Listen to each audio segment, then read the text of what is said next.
Guys, it's Emily from Novel Novels and welcome to today's video. This is 4 things I've learnt on Booktube in my 4 years in Booktube. Don't quite know how I'm going to phrase it on the thumbnail, but you know me, just like it a bit.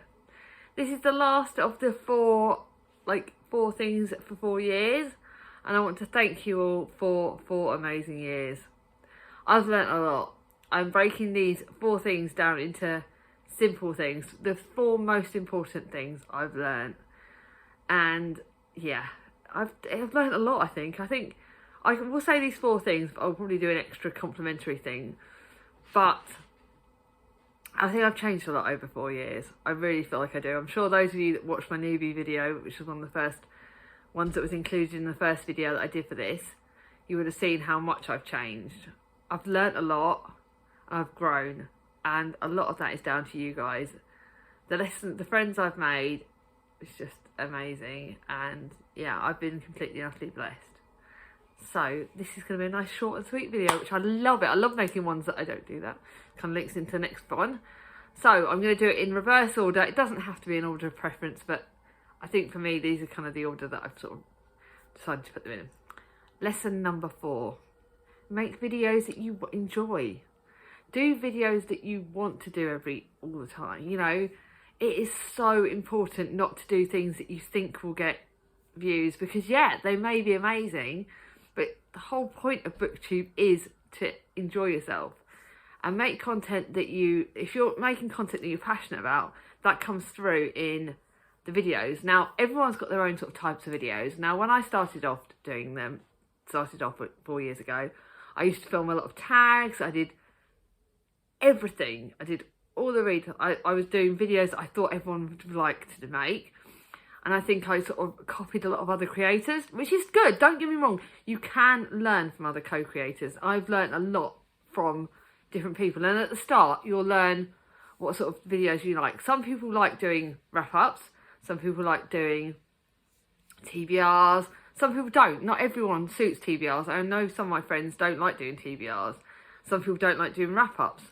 Some people like doing weekly reads. My sister Charlie, she does weekly reads, and I think they're amazing. They're really good content.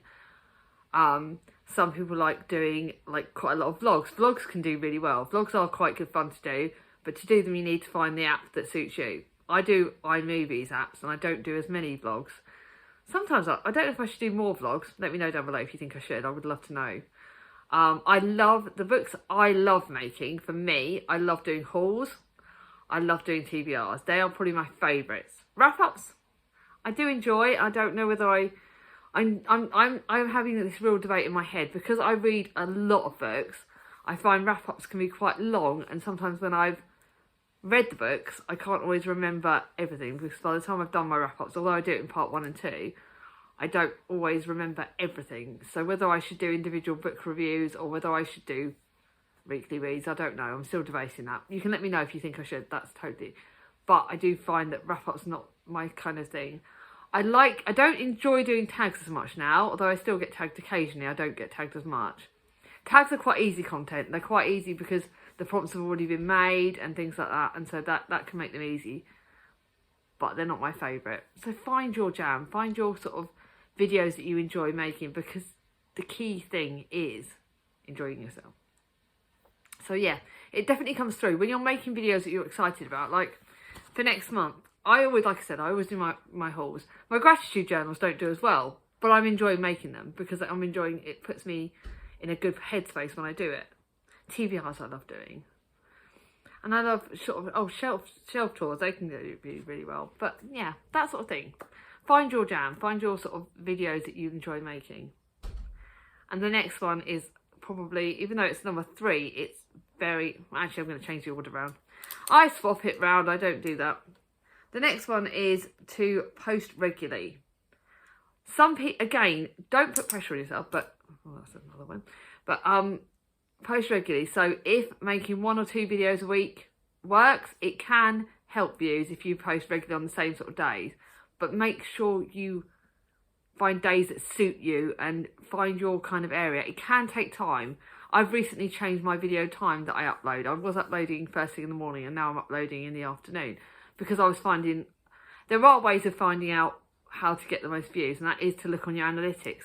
YouTube Studio is a great way to find out where you get your views, what sort of things, what of your content will get you the most views, what days, what time of the weeks work out well. For me, Mondays and Fridays work out well for the content, and if I've got an extra one, I can put an extra one on a Wednesday. That for me works out well because I can sort of, it's either end of the weekend, and that tends to be good for views, and it's also good for my practicalities. But everyone has their own days. I know a lot of people that work full time find that they can't do as many videos, and so they do post once a week. People put it up, but also put it up on a time that works for you, because it is great to interact with people in the comments. And if you're posting videos up, make sure you've got time so you can connect with people. And yeah, post videos that work for you. Yes, posting regularly helps, but if you can't, yeah, no point killing yourself off. But posting regularly does help with your views. And also, you can also post on the community tab. If you've got a certain number of views, the community tab is a great way of interacting with people. And it's a great way of or even that now, shorts. Shorts is a good way of posting regularly. For me, I haven't worked out how to do shorts yet. I need to go and talk to the lovely Jack from Spread Book Joy and find out a bit more about how to make shorts. But they can be a good way of posting regularly. You can post up on the shorts. That can be a good, easy way of doing it. Next one is, actually, I'm going to change my order completely. I'm going to put what was number 3 is number 1. And the next one is, that I keep briefly mentioning, is don't stress. I put a lot of pressure onto myself in general. I am the world's worst at beating myself up over views, analytics, content. If I'm not doing well, if my ratings, my subscribers aren't going sky high, my subscribers are staying put, if I have a lapse in views, I am the world's worst at beating myself up. And the key thing is, do not stress, because Booktube is supposed to be fun. We are doing this to share our love of books or whatever else other content we put on here, to share that and be a part of the community. But we are not, do not stress.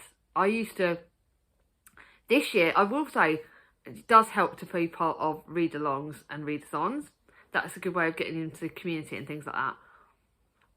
Previously, I've done a lot more readathons. This year, I made the decision that because of my mental health, I would take a step back, and I'm not doing very many readathons this year. But because it's not working. But next year, I might go in, I might feel a bit better, I might do a few more. But don't put yourself under pressure. Don't put yourself under pressure to film loads of videos if that doesn't work. If it doesn't work for you filming all the time, don't beat yourself up. Yes, I said about posting regularly. If you're not physically able to, don't beat yourself up. I said to Alice from Alice and the Giant Bookshelf, I was stupid. I filmed when I had COVID because I felt so guilty at the idea of missing a video, and I beat myself up. And I look back on that video and I look like absolute pants, the videos I put up when I was like that, because I beat myself up. I put pressure on myself to join in all the readathons at one point, and I couldn't do it. I was struggling. I wasn't able to mood read, and I love mood reading. The whole point of me having over 300 unread books on my shelf is that I can mood read. I can suit with my jam. I can read what I want to read. And that's it. Don't be ashamed at what you want to read. If you want to read something and you think it's not popular, sod it. You're doing it for you, not for anyone else. Yes, be mindful when you make comments, because it is easy to offend people. So please be careful what you say on your channel. But if you want to read something and you don't want to include it on your channel, you don't have to.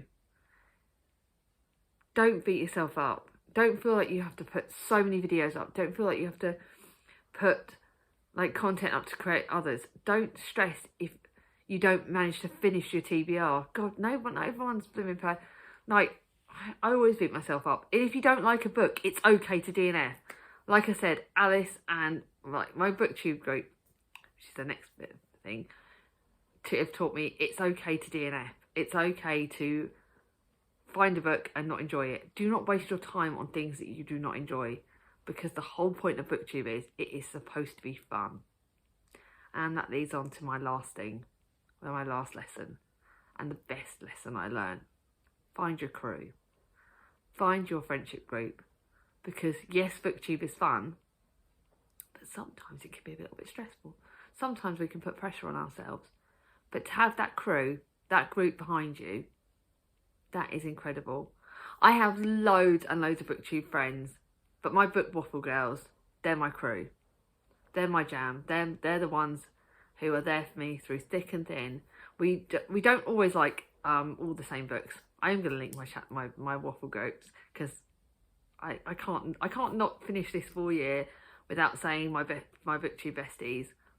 We've obviously got Alice from Alice in Giant Bookshelf. She likes a lot of different books to me, but we do have some in common, and I love that. I love the ones we actually have in common. And I love the fact that we kind of challenge each other to try different books. She got me into Agatha Christie, for crying out loud. And I've got a lot of other booktubers that have been trying to do that for years. But Alice has done that. And my Northern booktuber, who's been probably one of my longest friends on that group, is absolutely amazing. Again, we like different books, but we have like some similar books. Like we always read the Beth O'Learys together. We like similar other books that we love together. And she pushes me to go out of my comfort zone. And she's also the funnest lady going. Then, I'm going in alphabetical order. Then we have my sister Charlie from Charlie Brooke Reads. She is my best friend in the whole wide world, and she's recently joined the Book Waffle. I talk about her in every single video. I'm not going to say any more of that, Charlie. You know she's my bestie. Then we have Danny from Danny's Book World. When she's around, she is a very busy girl. So when she does join the chat, she's amazing. She's so supportive. She is my booktube twin. We love very, very similar books, and she's amazing. Then we have the feisty Gem of books. And God, she is saucy, salty, amazing. I absolutely, oh my God. She is hilarious. Bloody love her. We love very different books. We do like a lot of historical fiction, very similar. And we do like some similar books. But her and Alice do not touch like romances, contemporaries and stuff. But they do like other similar books to me. Gem's got pretty similar taste. I know that if Jem picks up a book and likes it, I will like it. And that's brilliant. I think she's fantastic. She does like more fantasy than I do, but she's absolutely fantastic. And then last but not least on my book waffle is Jack from Spread Book Joy. I love Jack. When I met her for the first time in London, I ran up to her, I hugged her. She is absolutely, oh my God, she is one of the sweetest ladies going. She's got me involved a bit more in middle grade, and she got me really returning a passion for that and refinding that love of that genre. But again, she does like other videos, other books. She likes fantasy, she likes bit of historical fiction. She will read a lot of things, and I think she's amazing. So they're my central crew, but I have got so many other channels that I can mention. Charlie from Charles Heathcote, Berna from Bookish Adventures, the lovely Nikki from Red Dot Reads. They are like people that always comment on my videos, and like they are just all of you. If I have forgotten to mention, but I really have to say, obviously, that Nikki and Charlie are two of my people that subscribe and two of my genuine friends. I wish Nikki was in my area, but all of you, and obviously the people that I've met with through at Katie's book launch, new friends that I've created with. And I will obviously have to say Katie. I want to say thank you to Katie from Books and Things, because and Marissa from Blatantly Bush. My bloody head's all over the place. I think obviously the two bigger booktubers, Katie and Marissa, are two people I wanted to mention, because Katie is my inspiration for joining booktube. She was one of the first people I watched, and I love Katie. I love her content. She's amazing. Marissa from Blatantly Bookish is amazing. Oh, and I also got to remember Naomi from Naomi's Bookshelf. I don't know how many of the other channels, how many of these extra channels other than my crew I'll mention, because otherwise it's going to take me bloody forever editing. But in my description box. But all of you are amazing. Marissa from Blatantly Bookish is one of my American friends, and Naomi is another American friend. They're amazing. Oh, Kira's from Scrivener. Could talk forever. I don't know how, like I said, I will link my crew. I don't know how many of the other people I will remember to link, but even if I haven't linked them, I've said their names. Please subscribe to them. They're all bloody amazing. And if I haven't mentioned your name, I'm forever grateful. But your crew, your central crew, like I said, are the most important, because they will be there through thick and thin. If you find that crew, don't forget them. And your crew may change. Don't mind, mine's changed quite a bit over 4 years. And friends will come and go. And I will be grateful for the friends that were in my group for a while and left. They're still part of my heart. And like I said, not every friendship is forever, but I will be forever grateful for what they did bring to me. So I'm going to end this note on a high and end this video on the way I wanted to, and sharing that love. Thank you all for 4 amazing years. I will be forever grateful. Let's see what we'll do next year in 5 years, eh? Don't think you're getting rid of me yet. Thank you all. If you like this video, give it a thumbs up. If you're new to my channel, not subscribed yet, ring on my ding-a-ling, and I'll see you all soon. Bye bye.